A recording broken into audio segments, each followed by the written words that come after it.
자, 여러분들 주말 잘 지내고 계십니까? 녹화 방송은 또 그렇게 재밌더라고요. 생방송인 것처럼 열심히 많은 분들 들어오고 계십니다. 예. 한꺼번에 며칠 동안 그 어떤 날에 방송이 너무 많이 나가면 네. 다 못 보시는 분들 때문에 주말 심심하실까봐. 그리고 또 옴부즈먼 프로그램은 주말에 내는 게 제일 어울려요. 그 주의 이야기이기 때문에. 자, 시간 관계상 음악은 줄이고요.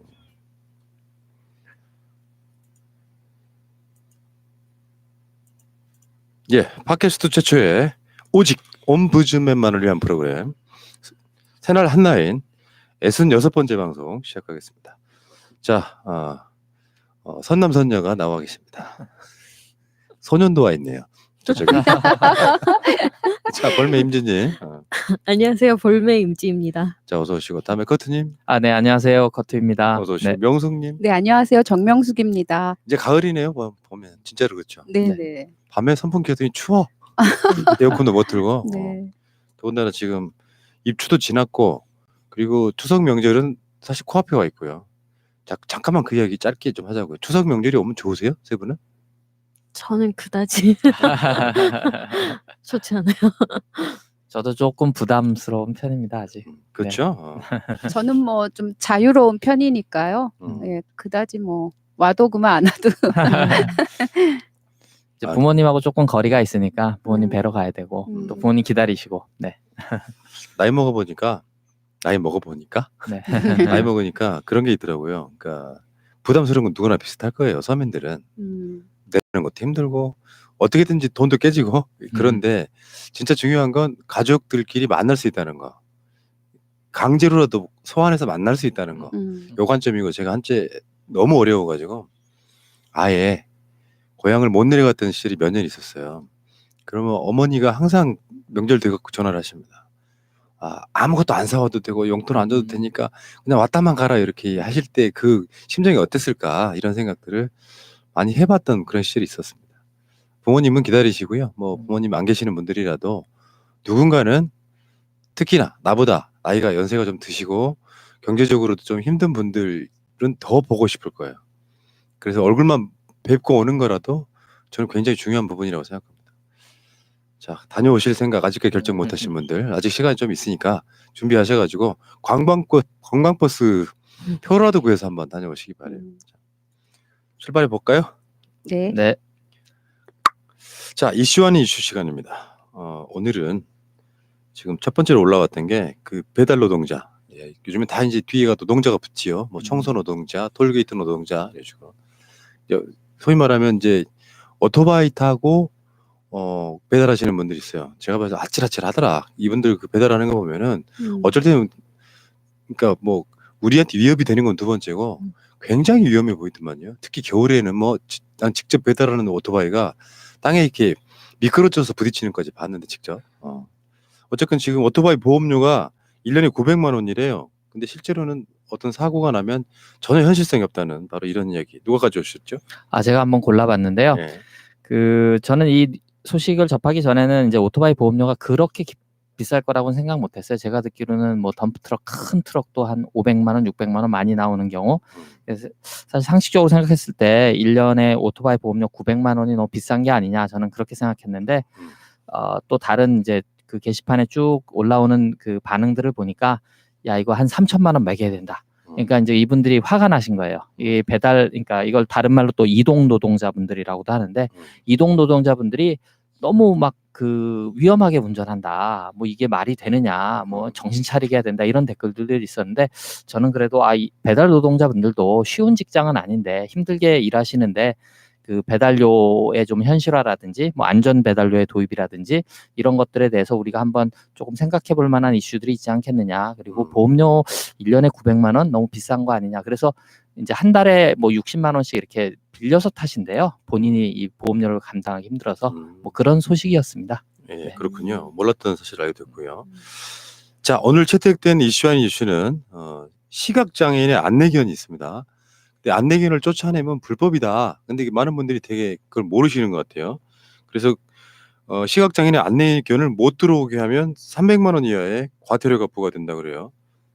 네네, 이거 네. 제가 가져왔는데요. 음. 그 장애인 복지법 40조에 근거해서 그렇게 이제 벌금을 부과할 수가 있는데, 여기에 이제 그 정당한 사유일 경우에는 좀 제외가 되긴 하지만, 이제 전체적인 맥락에서 보면은 그 정당하다는 것은 좀 엄격하게 적용을 하는 게 맞을 것 같은데요.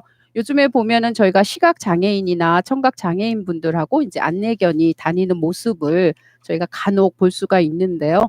이제 그런 분들이 그렇게 안내견의 도움을 통해서 일상적으로 생활을 할 수 있고 이동권을 또 충분히 누릴 수 있는 그런 것들이 일상화되는 것이 중요하다는 생각에서 이 주제를 한번 정해봤습니다. 소위 이걸 이제 이동권이라고 하는데요. 그게 국가의 존재 이유 중에 하나죠. 국가가 존재하면서 장애인분들도 인간다운 삶을 누리고 살 수 있도록 최대한 정부가 그걸 보장해줘야 되는 부분이고, 네네. 정부만 보장하면 되겠습니까? 일반 국민들도 거기에 대한 관심을 좀 가져야 될 거라고 생각이 듭니다. 네, 예. 말씀하셔요. 사회는 일종의 이제 그러니까 비장애인만 이루어질 수가 없어요. 어떤 사회든 간에 소수자는 있고요. 이 상태에서 소수자에 대한 어떤 생각들이랄까, 배려들이랄까, 이런 것들이 조금 더 많이 확대되고 그게 일반화되는 게, 일상화되는 게 선진국의 첫 번째 조건이라고 봅니다. 네, 맞습니다. 그래서 저희도 뭐 어디 좋은 곳이 생겼다고 하면 가보고 싶고, 어디 뭐 좋다고 하면은 또 가까운 이들하고 또 방문해 보고 싶고 그런 욕망들이 있는데, 그러한 것들을 해소될 수 있도록 저희가 잘 살펴야 되겠고요. 제가 이제 이 주제하고 더불어서 꼭 이제 부탁 말씀을 드리고 싶은 게, 그 안내견들을 대하는 우리의 매너가 좀 필요하다, 이런 것입니다. 그래서 안내견들을 보면 주로 뭐 리트리버라고 하는 그런 종이 이제 체격도 크지만 되게 순하다고 해요. 물론 이제 훈련을 받은 또 덕분이기도 하겠지만은, 그러한 것들을 보면은 우리가 신기하기도 하니까 가서 만지기도 하고, 때로는 뭐 먹을 거를 주시는 분들도 있다고 하는데요. 그런 것들은 절대로 하시면 안 되고요. 그 안내견들이 놀라지 않도록 우리가 조심도 하고, 이제 그런 그 시각이나 청각 장애인 분들하고 있는 안내견들을 보더라도 그 굉장히 호의적인 어떤 무심함, 이러한 것들을 저희가 견지해야 되는 것이 맞다고 생각하고, 그런 매너들을 좀 지켜주셨으면 좋겠습니다. 그리고 우리가 저희 이동권 얘기했잖아요. 아마 네. 쭉 뭐 대중교통 이용해 보신 분들은 느끼셨을 텐데, 전동 휠체어가 들어오면서 이제 그 휠체어를 이용하시는 분들은 좀 주변에 많이 드신 것 같아요. 지하철이나 뭐 타보면 네. 휠체어를 통해서 스스로 이제 이동하시는 분들, 장애가 있지만 많이 는 것 같은데, 저는 아직도 한국에서는 안내견의 도움을 받는 시각장애인 분들은 많이 못 본 것 같아요. 그러니까 지금 그 명수님 말씀하신 것처럼 저희가 안내견을 그렇게 따뜻하게 대해주는 것도 중요하지만, 안내견이 좀 많이 보급됐으면 좋겠어요. 제 짧은 생각에는 결국 돈 문제인 것 같은데, 안내견 하나 키우는데 제가 얼핏 들을 땐 1억 이상의 돈이 소요된다고 들었거든요. 네네. 그 리트리버 종도 비싸고 그렇게 트레이닝 훈련을 시켜서 그 현장에 투입하기까지. 그래서 이제 대부분 보면 이제 시각장애인 분들이 아직도 그 지팡이 들고 네네. 다니시잖아요. 그러니까 이제 그게 조금 안내견이 좀 한국도 많이 도입됐으면 그분들의 이동권이 더 보장되지 않을까, 그런 생각 듭니다. 네네. 결국은 돈이죠, 뭐. 돈 맞습니다. 자, 어쨌건 전에 한번 우리 방송에 시각 장애인 소설 쓰시는 분이 나오신 적 있어요. 그분의 이야기를 들어보면 우리가 그분들한테 지켜야 될 매너랄까, 이런 것도 되게 많더만. 선 잡는 것도 그냥 잡으면 안 되고. 그러니까 예를 들면 지금 기억에 남는 것 중에 하나가, 지팡이 같은 이거를 이렇게 주면 그걸 살짝 갖고 이렇게, 그러니까 견인이랄까요? 네. 이동만 좀 해주면 네네. 되는 건데, 이게 너무 과도하게 막 이제 몸을 막 밀치고 간다거나 이런 뭐 여러 가지가 있더만요. 그리고 실제로 우리 동네에서 보면 그 시각 장애인분들 그 보도블록 있잖아요. 네네. 시각 장애인들용 보도블록이 네. 간혹 막혀 있어요. 무슨 물건을 적치해 놓는다든가 해가지고. 물론 이제 시각 장애인분들이 그렇게 돌아다니실 경우는 많지는 않을 거예요. 근데 인식은 하고 있어야죠. 그래서 그 시각 장애인 분들하고 또 비장애인 분들하고 같이 활동을 하기 시작을 하셨대요. 그래서 이런 그 출입을 거부하거나 이럴 때 이제 법적으로 문제가 있을 수 있고, 또 그러한 정보들을 이제 전달하고, 그 외에 이제 본인들이 아무런 방해 없이 이렇게 드나들 수 있는 그런 카페라든가 공공장소 같은 것들을 정보를 공유하는 그런 활동도 하고 있다고 하니까 좀 상황이 나아지지 않을까 기대를 해봅니다. 알겠습니다. 그 이야기는 여기까지 하시고요. 본격적으로 출발하겠습니다. 자, 오늘 이메일이 많이 와 있어서요. 이메일을 한번 쭉 읽어보도록 하겠습니다. 서민경님 메일입니다. 뜬금없이 최민희 의원님이라는 제목이고요. 안녕하세요. 저는 서민경이라고 하고 무턱대고 이메일을 드리네요. 바쁘실 때에 방해하는 것 같아 죄송합니다. 어제 28일 수요일에요. 아침 방송, 저녁 방송, 밤 방송에서 최민희 의원을 봤어요. 저는 정치 프로 잘 모르지만 최민희 전 의원 이름과 조금 알 뿐인데요. 어제는 밤으로 갈수록 수척해지시고 체력이 달리시는 것에 마음이 좋지 않았습니다. 의원이 아니시니 후원은 안 된다 하고 꽃 한 바구니라도 방송하시는 곳에 보내고 싶다고 댓글을 달았더니 새날에서 화요일 고정 출연이라고 댓글도 주시더라고요. 새날 동영상도 찾아서 와보니 이메일 주소가 있어서 메일 드려요. 열일을 하시는 최민희 의원님이 받아보실 수 있는 곳에 꽃바구니와 뭔가를 보내고 싶은데 혹시 아신다면 답신으로 알려주세요. 새날에 보내도 되겠고요. 새날도 구독하고 잘 챙겨보겠습니다. 감사합니다. 서민경 드림. 이제 받으시는 생각하시는 것보다는 부담스러울 수 있어요. 물론 뭐 이게 이제 그 자체 그러니까 보내주신 것만으로도 되게 행복하고 좋은 일이지만 그래서 뭐 응원해 주시고 하는 것들이 이렇게 표현만 되면 되는 것이지 굳이 돈을 써가시면서 뭔가 이렇게 보내시는 건 저는 사실 개인적으로 반대예요. 정치인들은 특히 그렇습니다. 어쨌든 마음이 되게 예쁘시네요. 감사드립니다. 계속하시죠. 홍춘님, 조국이 반드시 대선 후보가 돼야 하는 이유. 농부가 땅을 핑계대선 안 되고 정치인도 국민을 나쁘다 할 수는 없을 겁니다. 하지만 땅도 땅 나름이라는 건 농부들은 다 압니다. 자갈밭에서 풍성한 수확을 바라는 것은 안 됩니다만 농부는 땅의 질에 맞춰 곡식을 선택해 심어야 합니다. 이승만이 본질적으로 어떤 사람이었는지, 박정희가 어떤 삶을 살고자 했는지, 이명박이 평사원에서 시작해 현대건설 사장이 되었는지, 박근혜는 무엇을 해본 경험이 있었는지도 모르던 국민이 더 많았지만 이승만이 박사라는 타이틀에 국민은 뻐기 같고 박정희는 구테타와 선거부정으로 당선되었으니 논외로 하고 이명박은 747 공약에 못해본 것 없는 경험자라서 또다시 국민은 뻑 같습니다. 박근혜는 뭐 해본 것이라곤 유신시대 착공식 때 테이프 끊는 가위질 뿐이었으나 국민은 겉옷만 보고 대통령에 올려놓았습니다. 그러나 그것이 잘못이었다는 것을 깨닫고 촛불을 들어 탄핵시키는 불행을 우리는 겪어야 했습니다. 평생 빨갱이라는 누명으로 고통을 받았던 김대중 대통령은 어떻습니까? 그분은 노벨 평화상을 받았습니다. 대한민국의 큰 길을 닦았지만 고졸이라는 딱지에 사방에서 구타를 당해 결국 노무현 대통령은 자살이라는 선택을 하였습니다. 여기까지는 다들 압니다만 다음 대통령을 선택하는 문제는 제대로 몰라 또 불행을 자초할까 봐 글을 씁니다. 우리 국민은 겉표지, 즉 겉옷을 본다는 것, 다시 말해 과거에 무엇을 어떻게 했었나가 아니라 어떤 직위에 있었나 하는 것으로 선택을 한다는 겁니다. 이승만 초대 대통령 후보일 때 그가 어떤 사람이었는지는 간과하고 영어를 아주 잘했던 사람이다. 무슨 박사인지는 대다수 국민이 몰랐지만 박사라는 건 확실히 알았습니다. 대한민국에서 박사는 우선 만물 박사로 알듯 무엇이든지 알 것 같고 잘할 것 같은 착각과 막연한 믿음에서 대통령을 만들었습니다. 반면에 김구는 박사 타이틀 없어 이승만보다 못할 거라는 것, 그리고 고졸 출신 노무현이 알면 얼마나 알겠어? 그래도 아버지 박정희와 유신정국을 가름했으니 정치도 잘할 것이라는 박근혜에 대한 막연한 믿음. 이명박이 말할 때마다 내가 해봐서 아는데 라고 하는데 사원에서 사장까지 하였으니 그런 것 못해본 정동영과 비교할 수가 없지 등등 겉포장을 본다는 것입니다. 그래서 다음 대선에선 황교안이 야당 후보가 될 공산이 큰데 그가 법무부 장관을 했고 총리를 했으며 대통령 대행까지 한 경험이 있으니 그를 넘을 후보는 없다. 그러므로 그는 진짜 대통령이 되면 잘할 것이다 라는 믿음이 존재하므로 여권에서도 황교안에 버금가는 스펙을 쌓은 후보가 나와야 됩니다. 그 일환으로 황교안보다 나은 법무부 장관을 했고 총리까지 경험을 한 대통령 후보가 나와야 우선 겉옷의 차이를 없애고 어깨를 나란히 할 수 있다는 것입니다. 그러므로 반드시 법무부 장관을 거쳐 총리까지 하고 대통령 후보로 나온다면 여권의 프리미엄을 합쳐 승리할 수 있다는 것입니다.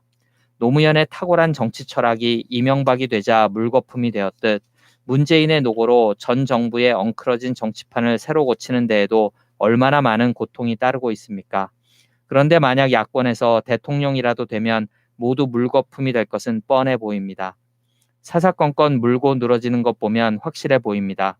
그래서 이번 청문회 후 반드시 조국을 법무부 장관에 임명해야 하고 총선 후엔 총리로 경험을 쌓게 해야 합니다.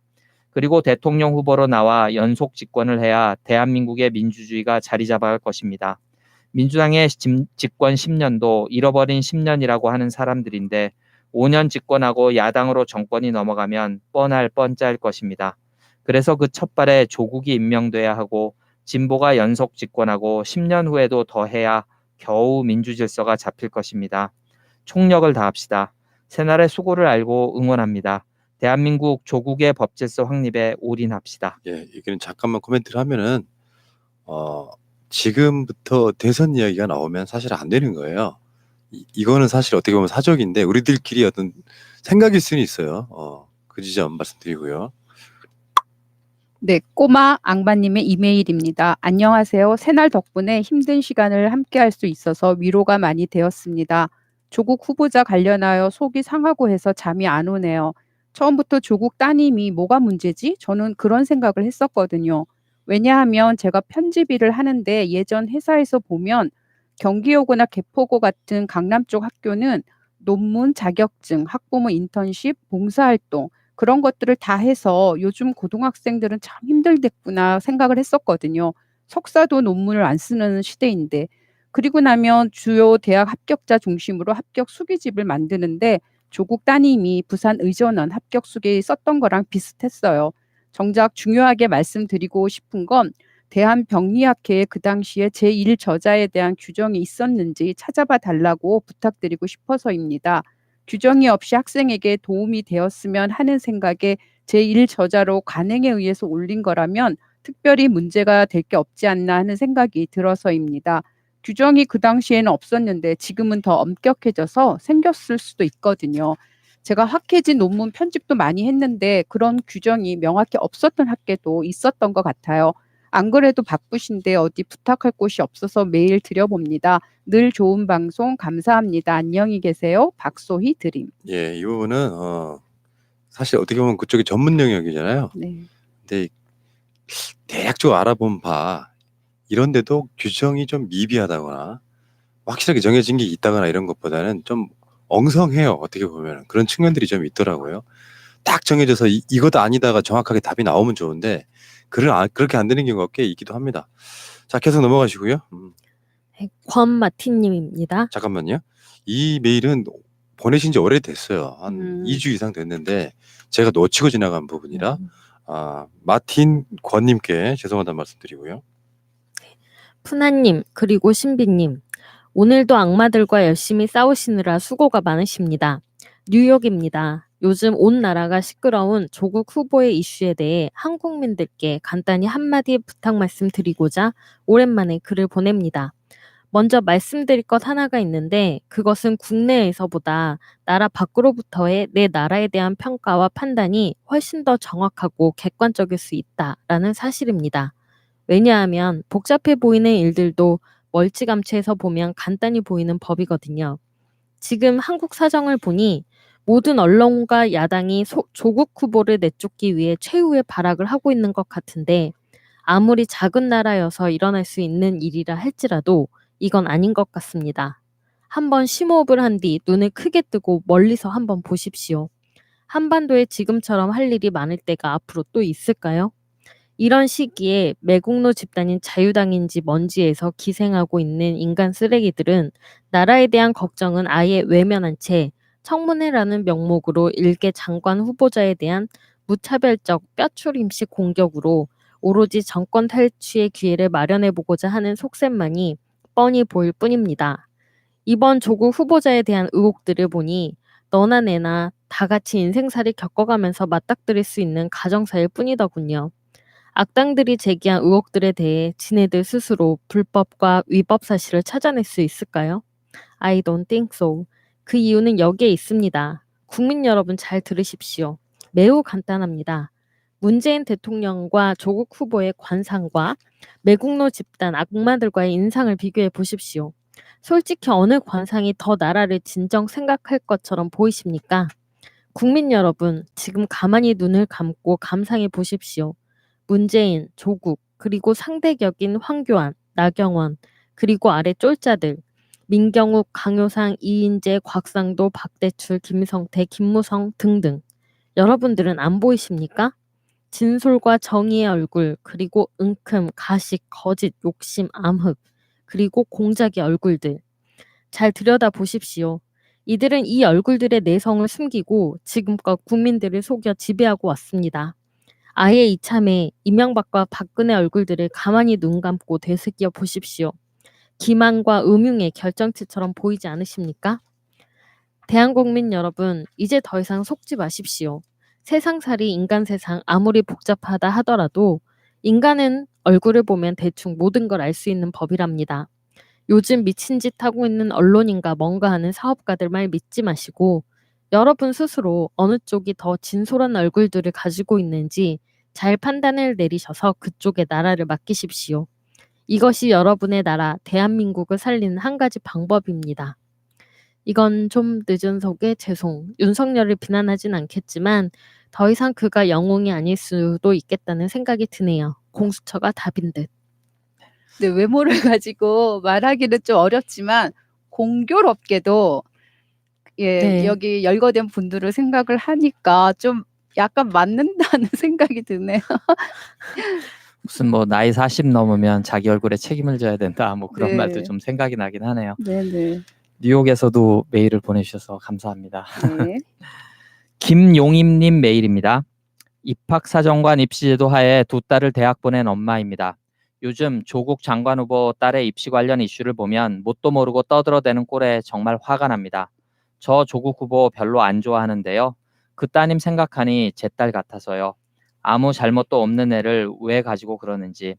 당시 바뀐 입시제도 때문에 얼마나 많은 입시 설명회를 따라다니고 학부모 모임마다 쫓아다니고 혹시 생활기록부에 좋은 영향을 줄 수 있을까 싶어 학교 일에도 열심히 참여하고 담임 선생님 눈치 보고 살았는지요. 그렇게 노력해도 수천 가지 전형을 다 알 수는 없으니 불안감에 엄마는 더 여기저기 쫓아다니고 주어들은 정보를 쏟아내고 닥달하고 아이들은 아이들대로 이리저리 휘둘리고 스트레스 받고 그래서 학교 입학사정관으로 잘 보냈냐고요? 아니요. 결국 정시로 수능 성적에 맞춰 인서울 중하위권대학 보냈습니다. 그 당시 유행하던 학부모 사이에 유행했던 그 유명한 말 있죠. 할아버지의 재력과 엄마의 정보력과 아빠의 무관심이 아이를 좋은 대학에 보낸다고요. 맞는 말 같아서 그 당시에는 꽤나 씁쓸했습니다. 근데요, 정말 그럴까요? 주변 이야기 좀 해보겠습니다. 제 절친 조카는 6, 7등급이었습니다. 학교도 지방 고등학교였으니 성적은 안 봐도 뻔하죠. 집안 형편도 좋지 못했습니다. 당연 대학은 꿈도 못 꿨죠. 고3 때 담임을 잘 만났습니다. 결국 농어촌 전형으로 제법 이름이 알려진 수도권 대학에 진학하였습니다. 외국어만 잘해도 대학 갈 수 있었던 때가 있었습니다. 한동안 어학 연수 및 유학 붐이 일었습니다. 하여 한 아이의 부모는 큰 맘을 먹고 유학을 보냈습니다. 그런데 그 전형이 사라져버린 겁니다. 1년도 못 채우고 돌아왔는데 교육과정 인정을 못 받아서 결국 유급이 되고 한 학년 선배였던 그 아이는 우리 아이와 같은 학년에 다니게 됩니다. 바로 옆집 아이 이야기예요. 이 전형은 꽤 오래 유지되었는데 성공한 케이스보다 실패한 케이스가 너무 많아요.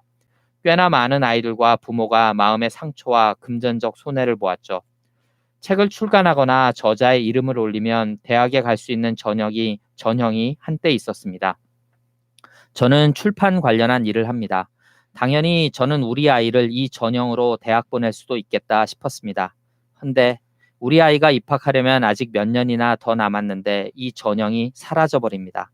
이 전형 같은 경우 폐단이 많다 싶었는지 몇 년 지나지 않아 결국 사라집니다. 조국 후보의 딸도 이 전형을 준비했을 수도 있겠다 싶은데 결국 헛수고를 한 것이죠. 불행인지 다행인지 제 딸이 몇 살 더 어리다 보니 헛수고를 면하였네요. 그러니까 따지고 보면 수혜자가 아니라 피해자인 것입니다. 지인 중에 서울 모 대학의 교수이신 분이 계십니다. 심지어 몇 해 동안 그 학교 입학사정관 담당 교수였습니다. 자녀분 중 둘째 아이가 우리 아이와 친구입니다. 엄마하고는 15년 지기입니다. 그렇다면 그 집 아이들은? 둘째가 정시로 아버지가 근무하는 대학에 갔어요.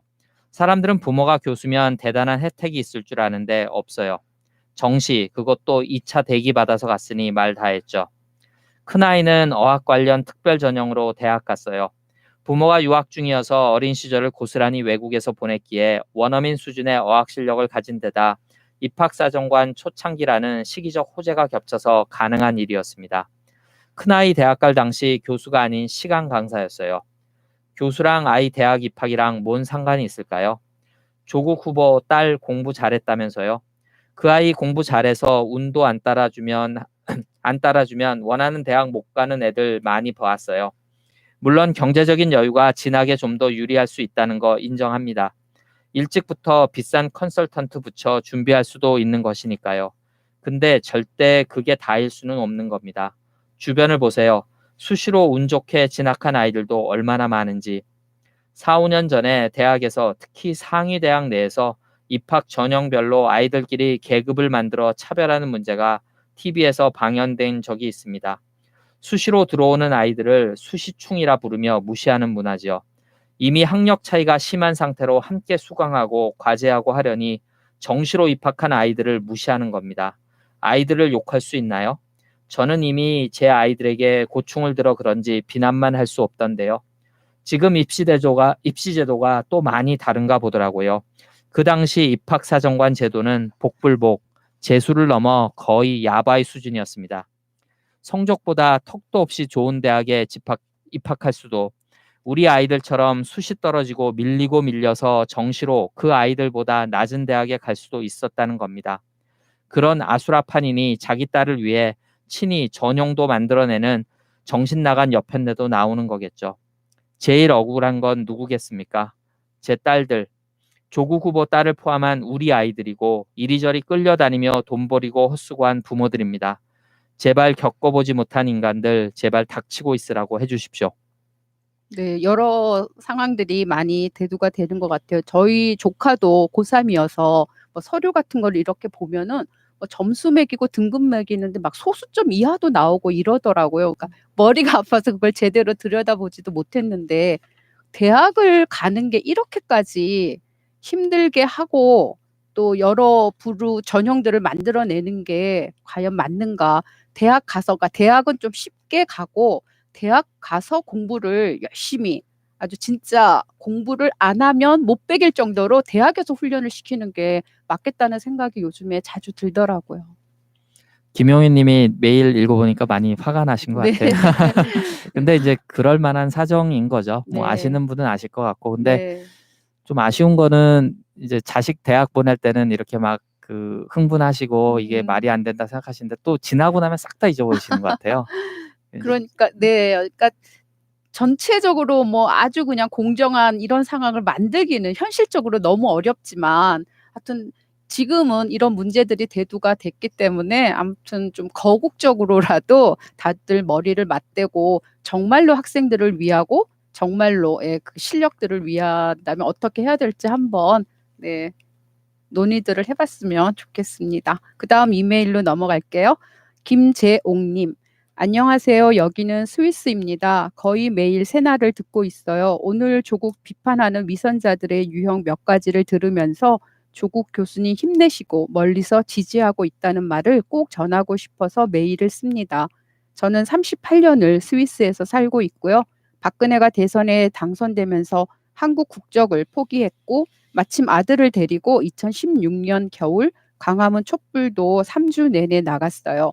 한 번은 아들을 방문했던 스위스 친구까지 함께 했고요. 세월호 서명 운동도 참가한 60대 초반의 여성입니다. 새날 방송 감사합니다. 건강하세요. 라고 멀리 또 스위스에서 보내주셨습니다. 그럼 이메일은 저희가 다 읽었으니까 그럼 댓글 읽는 걸로 한번 넘어가 볼게요. 예, 인터넷 문제 때문에 정말 정신이 하나도 자, 이해해 주시고요. 이렇게 어렵게 방송한다는 말씀을 드려보고, 자, 댓글로 갈게요. 네, 썰트님.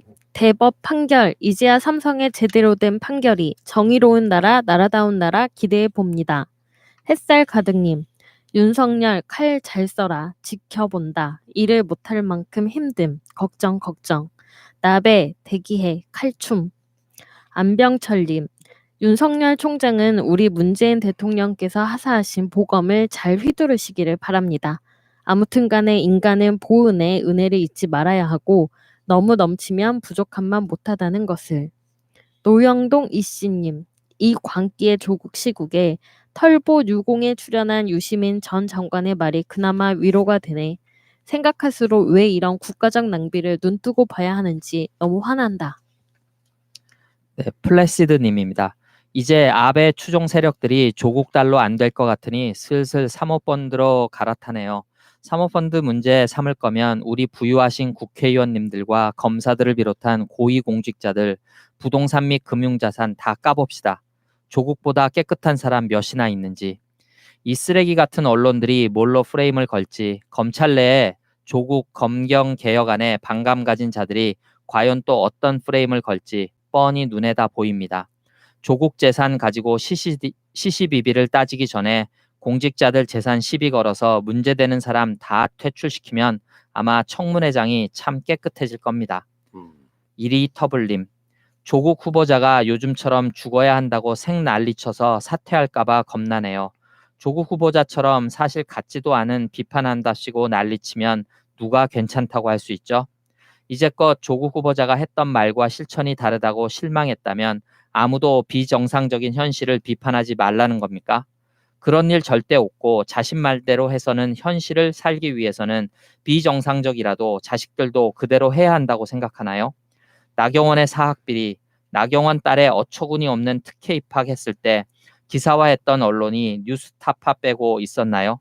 황교안의 청문회 때 메르스에 조용했던 언론들이 일본 아베 정부의 한국을 향한 부적절한 행동에 대한 비판도 덮을 정도로 조국 후보자의 부정이 있었나요? 아름달님, 전쟁 나서 폭탄이 떨어지고 있는데 우리가 무결해야 전쟁에 이길 수 있다면 총질하는 사람들은 전쟁에 이기면 나타나서 자기의 공도 있다 하겠죠. 분명한 적보다 날 위하는 척 하는 위선자들이 더 싫어요. 뻑하면 이명박근혜랑 다를 게 뭐냐, 태극기 부대랑 다를 게 뭐냐 하는 사람들은 진심이라면 다를 게 없는 곳으로 가든지. 자, 우리 커트님 마이크를 이렇게 하시면 안 돼요. 네. 자, 그 사모펀드의 그 부분에 대해서는 선대인 경제연구소장이 설명을 좀 해드렸는데, 여기 이제 또 의혹을 계속 품게 되면요, 또 조국 후보자가 자기 민정수석으로 있을 때 뭐 압력을 가해서 광급공사를 따내겠냐 안 했냐 이런 식으로 계속 몰고 가는데, 끝없는 전쟁 같은 이런 느낌은 정말 질린다 이런 말씀 드리고요. 계속 가겠습니다. 네, 남국 나이 40의 사춘기님. 너무 화가 나서 댓글 쓰기 시작했어요. 조국님 힘내세요. 국민들이 조용히 있다고 모르고 있는 거 아니고 그들에게 동의한 것도 아닙니다. 조용히 끓어오르고 있어요. 결정적인 한 방에 찍소리 못하게 그들의 개들까지 싹 다 몰아버려야 합니다. 지금 제가 하는 일은 주변에 가짜뉴스 보고 듣는 가족들과 친구들에게 정화해 가고 있습니다. 튀지 않게 조용히. 그래야 저 개들과 구별되고 할 말 하는 사람이며 그 사람 말이 맞는구나 생각할 수 있도록, 나중에 또 이런 일이 생기면 뒤에서 후방 지원할 수 있도록. 귀차니즘의 대가인 제가, 우울증과 갱년기가 오고 있는 제가 이 정도로 나서는 일은 거의 없어요. 조국님 앞만 보세요. 힘내시고 뒤에 버티고 있는 국민들이 많다는 것만 생각하세요. 저 개들보다는요. 알바보다는요. 네, 행복 까마귀님. 조국 후보 파듯이 황교안, 나경원 자녀 교육과 군대 문제 제대로 파봐라. 토해당 의원들 전원 조사 비교해보면 조국 후보자가 얼마나 깨끗한지 알게 될 것이다. 지금까지 살아온 삶은 누구나 과오가 있지만 토해당에게 까일 만큼 조국 후보의 인생이 잘못된 게 아니란 말이다. 토해당 의원들은 선진압 조사받고 청문회를 하던가, 지들이 만들어 놓은 법도 안 지키는 토해 의원들이 일제시대 독립군 소탕작전 하냐? 더러운 인간 말종들아. 그래서 인터넷상에 계속 검색어 전쟁이 벌어지고 있죠. 주말쯤에는 조국 뭐 후보 관련해 가지고 법대로 임명 이런 키워드, 보고 싶다 청문회 이런 키워드, 한국 언론 사망 이런 키워드들이 굉장히 오랜 시간 동안 검색에 머물고 있어 가지고 또 그 검색어 싸움의 그 구글 트렌드 이런 걸 보면은 조국 후보 응원하는 사람들은 전국적으로 분포해 있고 반대쪽은 특정 지역에만 분포해 있고 이런 그러니까 조작과 민심의 차이. 저는 이제 이번 주 한 수목을 중심으로 해가지고 여론이 완전히 다시 돌아섰다고 보거든요. 아 이러다가 실제로 민주정부가 좌초할 수도 있겠다라고 하는 위기의식들이 다시 뭉쳐지고 있는 게 아닌가 싶어요. 네, 계속 가겠습니다. 네, 한마당님. 조국 후보자의 딸이 탭스 성적이 950점이라고 한다. 자연계 학생이 이 정도면 대단한 영재다. 서울대 영문과 석사나 박사과정 응시 자격은 800점이다. 다른 학과 학부는 700점이다. 조국의 딸이라고 해서 어른들은 이 학생을 함부로 말하면 안 된다. 이만한 영재는 그 자체로도 소중한 자산이다. 우리 집 아이가 그만 못하면 잘하게 해야지. 남의 집 아이를 망가뜨린 것이 어른들이 기껏 생각해낸 것인가? 왜 부끄러움은 내 몫인가? 탭스가 905점이면 높은 건가요? 그래서 저도 해본 적 탭스를 없지? 봤던 적은 없어서 아시는 분들이 이제 이렇게 네네. 올려주시고 계시는 거고. 야 수능 성적도 정말 훌륭하더만요. 400점 만점에 392점인가 그렇더라고요. 그건 뭐 거의 수제급인데요. 네, 더구나 외국에서 살다가 한국 와서 또 제대로 그 교과 과정을 받으려면 쉽지가 않거든요. 왜냐하면 적응하지 못하고 돌아가는 또 아이들도 많거든요. 그러니까 그런데 뭐 이제 부정입학이라고 막 자유한국당이나 언론이 떠들어대면 본인 입장에서는 얼마나 죽고 싶겠어요. 아니 이게 진짜 걱정스러운 거야. 한 사람 인생을 난도질 해버리는 거잖아요. 이 비인간적인 놈들이. 알겠습니다. 계속하시죠. 인생 짧다님. 서울대 고려대 학생들의 집회를 바라보며 지성용 천주교 신부. 자유, 진리, 정의가 어디 있냐고 친구들아. 그동안 박근혜 정부의 적폐, 서울대 김기춘, 김진태, 나경원을 비롯한 너희 대학 출신들 고위 관료들이 국정을 농단할 때는 침묵하던 너희들이 고려대 이명박이 4대강을 파헤치고 자원 외교랍시고 국가돈 빼다가 뺑땅 치던 때에 방산비리로 수조 원의 혈세 삥 뜯을 때는 침묵하던 너희들이 촛불을 들었다. 나는 도무지 이해가 안 된다. 이 나라 국정이 그리고 교육이 너희들 부모들의 알량한 이기심으로 외면당할 때 침묵하던 너희들이 너희들 부모들이 갭 투자에 아파트 이리저리 사고 팔며 돈 벌어들일 때 침묵하던 너희들이 촛불을 들었다. 나는 도무지 이해 안 된다. 민주화운동, 독립운동 하는 사람들도 좋은 차 타고 좋은 집 살고 좋은 대학 가려고 너희들과 같은 대열에 있었을 뿐이야. 자본주의 사회, 신자유주의 경제 시스템에서 생존을 위한 나름의 삶을 살아간 것뿐이야. 너희들이 정의, 자유를 나불거릴 자격이 있을까? 그러나 하나, 사람 사는 세상, 과정이 공정한 세상으로 나아가기 위한 공정한 룰을 만들기 위해 검찰 개혁과 언론 개혁은 필수야. 누가 할 건데? 김진태? 나경원? 김기춘? 지금 우리가 할 수 있는 최선은 조국이야. 윤석열이고. 그들을 통해서 한 걸음 더 움직여갈 뿐이야. 완성을 생각하며 조급해하지 마. 시류에 편승해서 나불거리지 마. 너희들이 수능의 규칙들을 부모 덕에 좋은 학원에서 공부해 거기 있는지 모르겠지만 너희들 가운데 역사의식, 공동체에 대한 공감 능력 전무한 이기적인, 너무나도 이기적인 녀석들을 볼 때가 있지. 구역질이 날 때가 있어. 어제 너희들 집회 구호와 종편 인터뷰를 보며 정말 따라가서 귀퉁뱅이 때리고 싶은 마음 간절했다. 계속 가보실까요? 권지성님. 스위스 찌리에서 늘 새날을 애청하는 애청자입니다. 밤늦게까지 수고하시는 권 PD님을 뵈면 늘 안타깝습니다. 홀로 외롭게 싸우시는 것 같지만 찌리의 들판을 걸으며 저녁에 늘 푸른 나무님의 청아한 목소리를 들으며 늘 마음 깊이 푸나님을 응원하고 있습니다. 하루의 마무리를 저와 제 아내는 푸나님의 목소리로 하고 있습니다. 최근 주말 옴부즈맨 방송에 나오시는 정명숙님의 목소리가 이거 생각해보니 제가 3년 전 한국에 있을 당시 저의 욥기 수업을 들으셨던 분이신 것 같아 더 반가웠습니다. 이거 잠깐만요. 네. 그런 분이 있었어요? 네. 어. 왜 지난번에 한번 어. 보내주셨었잖아요. 네네, 음. 그분이신데요. 그 샘물결 플러스라고 하는 그 음. 기독교 아카데미가 있어요. 아시는 분들이네. 네. 이산가족 만났다. 네. 네, 다름이 아니라 요즘 조국 문제 때문에 마음이 너무 상하고 화가 납니다.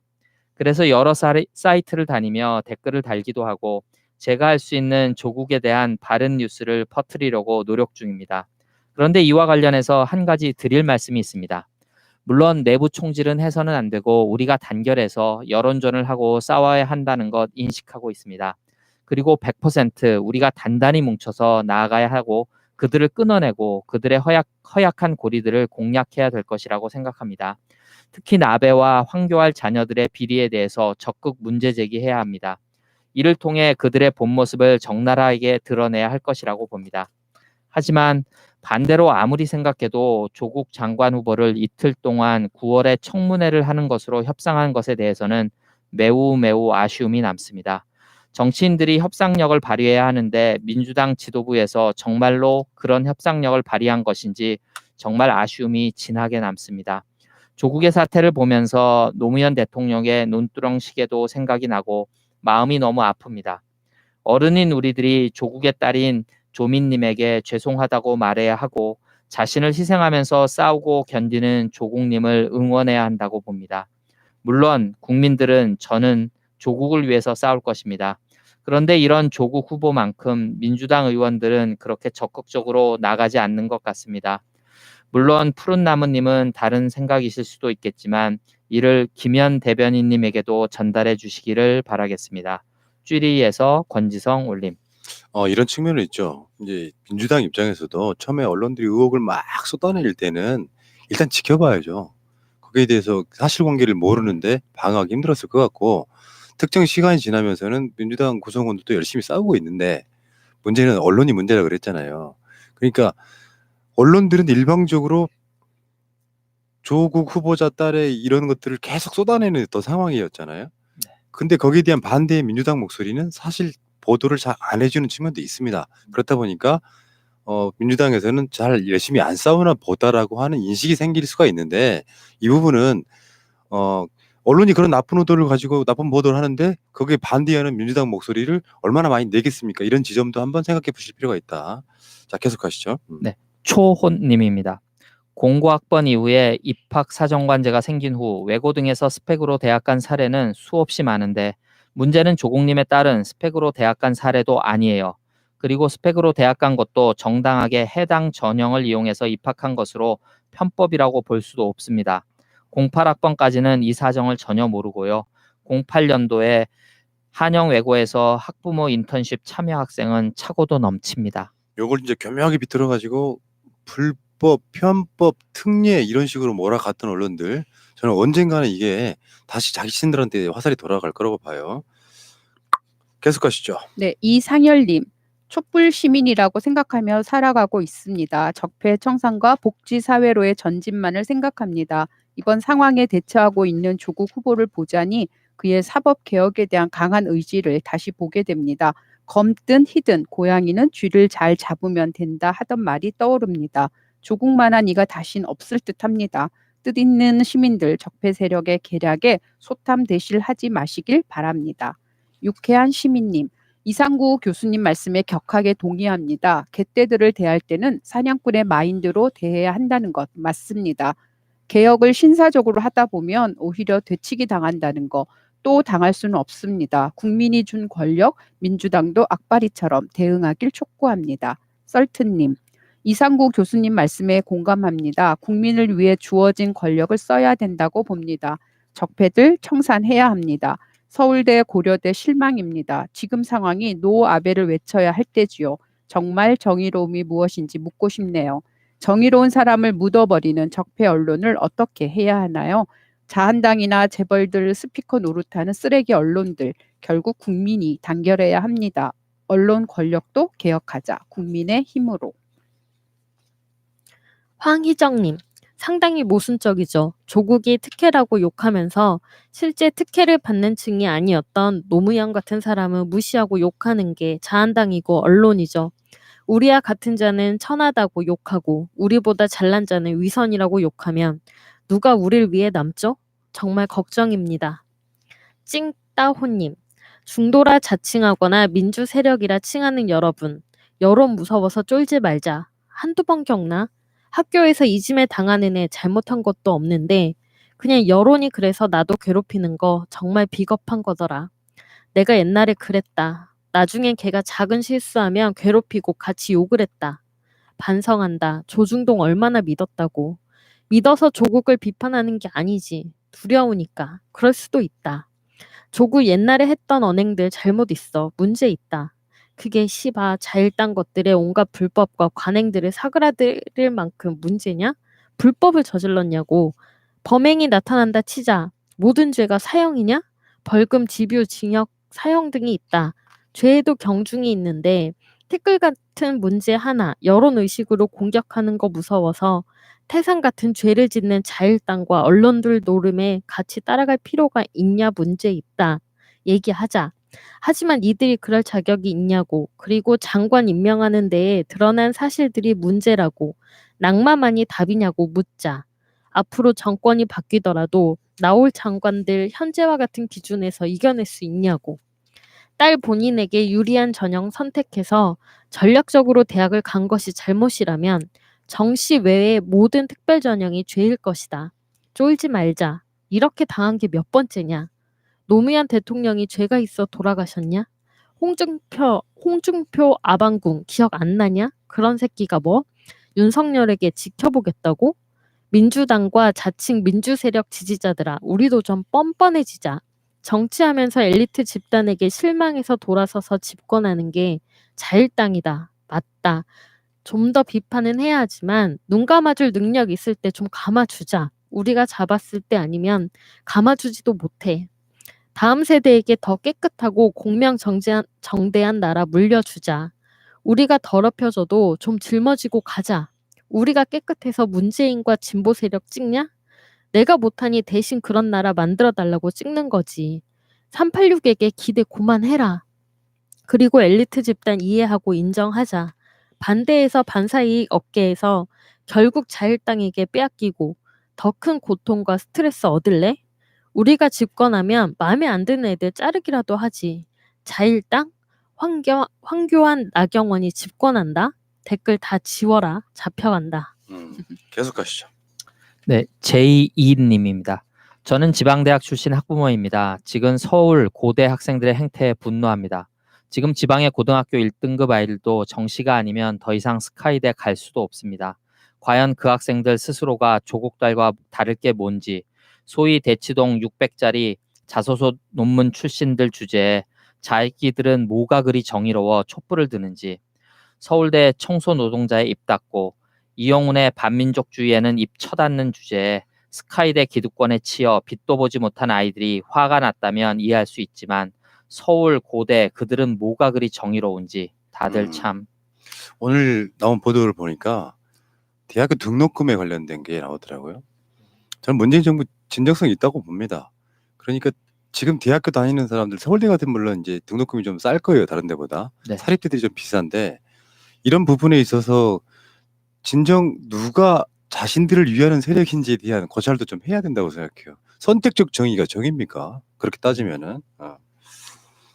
네, 지민이님. 역사, 인문학 공부, 독서도 하지 않고 성찰도 하지 않으며 공감 능력 제로인 아이들이 사교육 받아서 가는 곳이 서울대입니다. 그런 아이들이 앞으로 우리 사회에서 높은 지위를 차지할 생각을 하면 두렵습니다. 계속이요. 네, 황교알님. 젊은이들이요. 자한당 부류의 사람들이 법무부 장관이 되면 자기네들한테 유리한 법들 개정 안 합니다. 특히 감사들의 특혜 등. 그러나 조국이라는 사람이 법무부 장관이 되면 많은 국민들의 피부에 와닿게 하고 힘있는 법꾸라지들 맘대로 못하고 막힐까 봐 여론과 가짜뉴스를 이용해서 임명을 방해하고 있죠. 자기네 지위를 계속 누리고 싶은데 조국이라는 사람이 나타나는 것이 두렵고 하고픈 대로 할 수가 없으니 어떻게든 막고 싶은 거죠. 나보리님. 그런데 나머지 장관 후보자 청문 일정은 언젠가요? 너무 가려져서 날짜도 모르겠고 관심도 없어요. 누가 후보자이지? 이것도 모르겠고요. 나머지 후보자들은 안도할까? 아니면 외로움을 느낄까? 이게 궁금하네요. 법정 시한이 같은 날짜이니 이번 주까지가 청문 일정이긴 한 것 같은데 준비는 하고 있을까요? 저는 이게 궁금하기는 합니다. 네, 키골드님, 변상욱 대기자님 트윗글을 읽고 변 기자님 글에 동의하고 지지합니다. 20대 청년층이 촛불혁명으로 바꿨더니 니들도 똑같다고 생각하는 것 같습니다. 사실관계를 파악 못하고 언론몰이로 편향된 여론이 들불처럼 일어나서입니다. 어린 마음에 쉽게 흥분하고 화난 것 같습니다. 청문회를 열어 낱낱이 드러날 것이 오히려 자유당이 두려운 것 같습니다. 댓글 알바 촛불 집회 주최자가 의심받고 있는데 냉정한 이성과 냉철한 눈이 필요할 때입니다. YTN 노조의 주제넘는 사퇴 요구가 정체성과 언론 신뢰성을 잘 보여줍니다. 변상욱 대기자는 앞으로도 진실 방송 계속해 주시기 바랍니다. YTN 그 뉴스가 있는 저녁에서 네. 물러났죠. 그 트윗 하나로. 그것도 웃겨요. 사적인 SNS라고 하는 게 내 개인의 공간이잖아요. 어떻게 네. 보면 거기에 그걸 쓴 것 때문에 YTN 기자들은 예를 들어서 그 YTN의 정상화를 위해서 엄청나게 응원해준 사람들이 있거든요. 근데 그게 실제 자신들의 어떤 보도랄까 공정성의 자유를 침해했던 세력들 뭐 이렇게 저렇게 생각을 해보면 너무 과하잖아요. 그렇죠. 특정 진행자가 이제 저는 프리랜서였다고 보는데 네. 변상욱 대기자는 이제 진행자로 영입이 돼서 네, 네. SNS에 그런 글 하나 썼다고 해서 그것을 물러나라고 하는 것 좀 과도합니다. 이러니까 내용은 상관없이 어떤 공정성만을 막 머릿속에 담고 있는 그 언론사 기자들이 이제는 생각이 좀 바뀌어야 돼요. 무엇이 중한디라든지 사회적 어떤 방향성에 있어가지고 언론이 존재하는 이유를 잘 모르는 것 같아요. 언론이 존재하는 이유가 기계적 균형이 아니에요. 실제로 언론이 존재하는 이유는 국민들을 위해서입니다. 국민들을 위해서라고 할 때 변상욱 기자 같은 목소리도 나와줘야 되는 거죠. 아쉽습니다. 계속해요. 아볼링님, 자한당의 뻘짓, 조국을 파묻고 싶었겠지만 그 땅에선 새로운 대선 후보가 싹을 틔우고 있네. 장담컨대 청문회 지나고 나면 민주당은 새로운 다크호스를 얻게 된다. 자한당은 청문회 보이콧만이 살 길일 듯. 민주당은 이것만 막아내면 된다. 보이콧에 대비해서 국민 청문회 준비해야 한다. 레드집님, 정치인이라는 직업이 명예직, 중대한 임시직인데 3D 직업으로 만들어버린 자유시발당. 김점숙님, 한나라당, 지난날을 조용히 생각해 봅시다. 이현님, 나베와 교활은 독도 수비훈련에 개거품을 물으면서 왜 우리 땅에 들어와서 지랄이야? 나베는 이참에 조져버려야 할 듯. VNDCKC님, 나경원은 입이 10개라도 말할 입장이 아닌데 나가서 소리 지르고 그럴 입장인지 의문. 황교안은 비리 뭉치면서 왜 저래? 도대체 답답해. 자한당 정말 이상한 당. 예, 여기까지 하시고요. 시간 관계상 또 방송 끝나갈 무렵에 드팽유님의 메일이 왔는데 이건 제가 명숙님께 전달을 해드렸어요. 다음 주에 읽어드리도록 하겠습니다. 자, 오직 공감분 시간입니다. 안녕하세요. 결혼한 지 1년 좀 안 된 신혼부부입니다. 명절에 시댁과 친정에 가는 것 때문에 싸우고 며칠째 대화를 안 하고 있는데 답답해서 올려봅니다. 저희가 살고 있는 곳에서 친정은 1시간, 시댁은 평소에는 3, 4시간 거리이지만 명절엔 10시간에서 11시간 정도 걸려요. 저는 수요일 퇴근 후 시댁으로 출발하여 추석 다음 날 토요일 새벽, 14일 새벽 2, 3시쯤에 친정으로 출발하자는 입장이고요. 남편은 수요일 퇴근 후 시댁으로 출발하여 토요일 아침 또는 점심 먹고 출발하자고 합니다. 이것도 저한테 많이 양보하고 배려한 거라고 해요. 처음에는 친정을 추석 다음 주 주말에 가자고 했어요. 제가 새벽에 출발하자는 이유는 아침이나 점심을 먹고 출발하면 도로에서 10시간에서 11시간에 있어야 하니까 새벽에 출발하자고 하는 건데 남편은 누나까지 와서 가족들끼리 다 함께 모여 식사하고 담소도 나누고 오고 싶어 해요. 그래서 그럼 추석 전 연휴에 저희 집을 먼저 가자고 하니까 그건 또 안 된다고 해요. 추석 음식 어떻게 하냐고요. 제가 그럼 우리 가족은 언제 보냐고 얘기하면 평소에 자주 가면 되지 하는데 솔직히 평소에 자주 안 가고요. 제가 가기 싫다고 해요. 둘 다 일하느라 피곤한데 주말에 자주 찾아뵙기도 힘들고요. 제가 생각해도 그렇고 제 주변 지인한테 물어봐도 그렇고 제가 양보 많이 한 거라고 생각하고 있거든요. 솔직히 남편이 제 의견에 따르는 게 맞지 않나요? 끝입니까? 이런 문제는 진짜 어디나 있어요 보면. 명절 때마다 이제 자주 등장하는 문제죠. 그러니까 내가 보니까 서울 사람과 결혼한 어디 저기 경상도 또는 호남 쪽 음. 그런 분이신 것 같아요. 이런 경우는 비일비재하게 겪죠. 근데 이제 결혼을 했으면 그 부부가 있는 그 서로 결혼한 가정이 그 제1 가족이라고 생각하거든요. 그러니까 내 가정이 먼저고 내 가정의 평화가 먼저인데 아직도 결혼 전에 부모님을 먼저 생각을 하는 것 같고 그리고 내 부모가 소중하면 아이의 부모님 아이래 아내의 부모님도 소중한 건데 그걸 왜 자기 입장에서만 생각을 하는 건지 남편분이 너무 심하신 것 같아요. 누구네 집에 먼저 가느냐 이거 가지고도 조금 다툼이 있으신 것 같은데. 네. 그죠? 그러니까 한국에서는 많이 그거 갖고도 얘기하죠. 네. 원래 기존대로 하면은 시댁을 먼저 가고 그다음에 친정 가는 게 그동안의 관례였잖아요. 네. 네, 이제 바뀌고 있는 추세이고. 네. 그래서 남편분은 그 누나가 이제 오늘 때까지 기다려서 같이 밥 먹고 천천히 출발하자 이거인데 그러면 와이프는 집에 갔을 때 또 가족이 없을 수도 있고. 그렇죠. 네. 힘들다. 이거 너무 불공평하네요. 근데 이런 얘기 하나 드릴까요? 네. 저는 처가 이제 장모님만 계셨는데 장모님이 일본에 오래 사셨어요. 자주 갈 수가 없잖아요, 현실적으로. 사실 그런 핑계가 좀 있었고, 그리고 장모님이 돌아가시고 나니까 진짜로 갈 데가 사라진 거예요. 지금 생각해 보면은 만약에 서울이나 경기도나 뭐 어디에 살고 계셨다면, 저는 원래 계획이 장모님 모실 생각이었거든요. 모시고 살 생각이었다고요. 딸 하나 이런 상황이라. 근데 가고 싶어도 못 가요. 나는 그런 로망이 있었어 어렸을 때부터. 뭐 좀 상황이 다르긴 하지만 시골 출신의 부인이랑 결혼해가지고 그 사위로 왜 백년손님이라고 왜 사위 가면 되게 잘해주잖아요. 그래서 그런 대접 받고 막 재미삼아 이렇게 처가 가서도 이렇게 공평하게 놀고 그런 것들이 일반적으로 이렇게 의무라고 생각하지 않고 내가 즐기겠다고 생각하면 지금 저는 그런 관점이거든요. 가고 싶어도 갈 데가 없어요. 처갓집이라고 하는 개념 자체가 이제 사라진 거죠.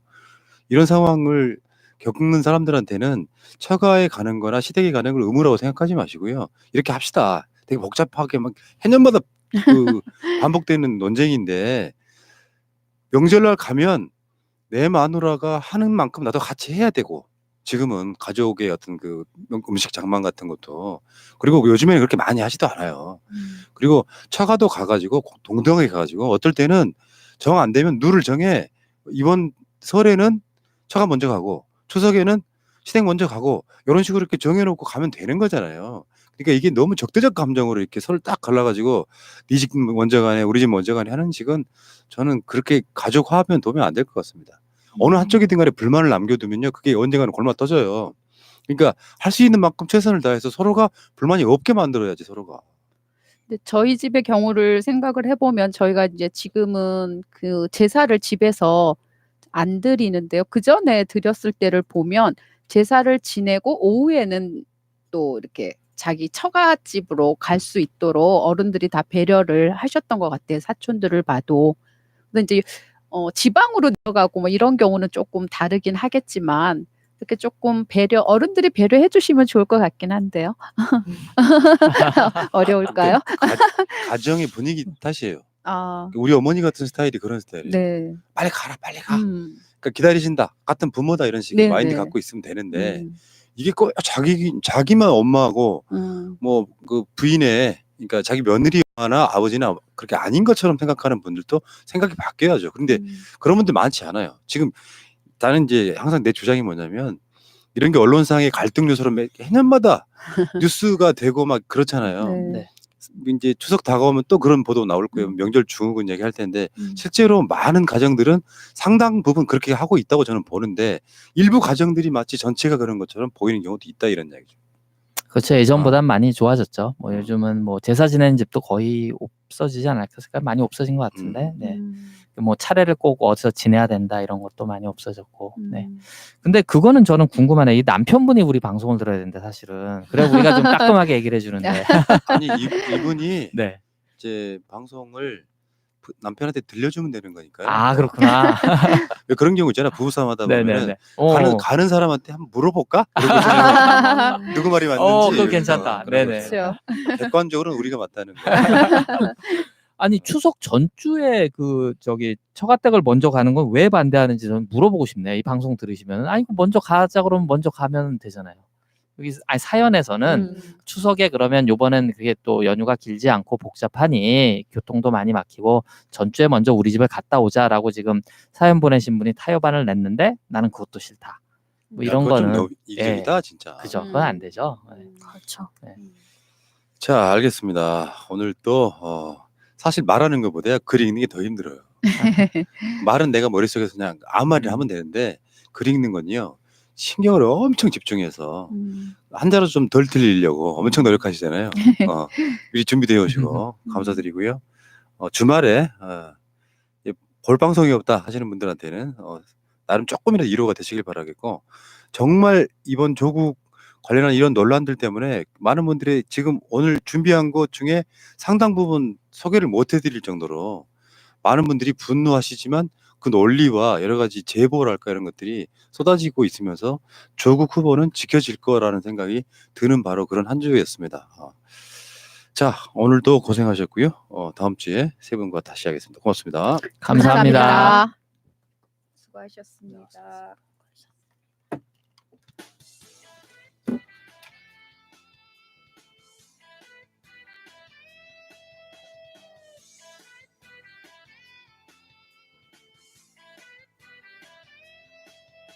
조선일보서 정주 박정희까지 일본 놈의 충성스런 앞잡이일 때 동상 걸린 손가락을 잘라내가며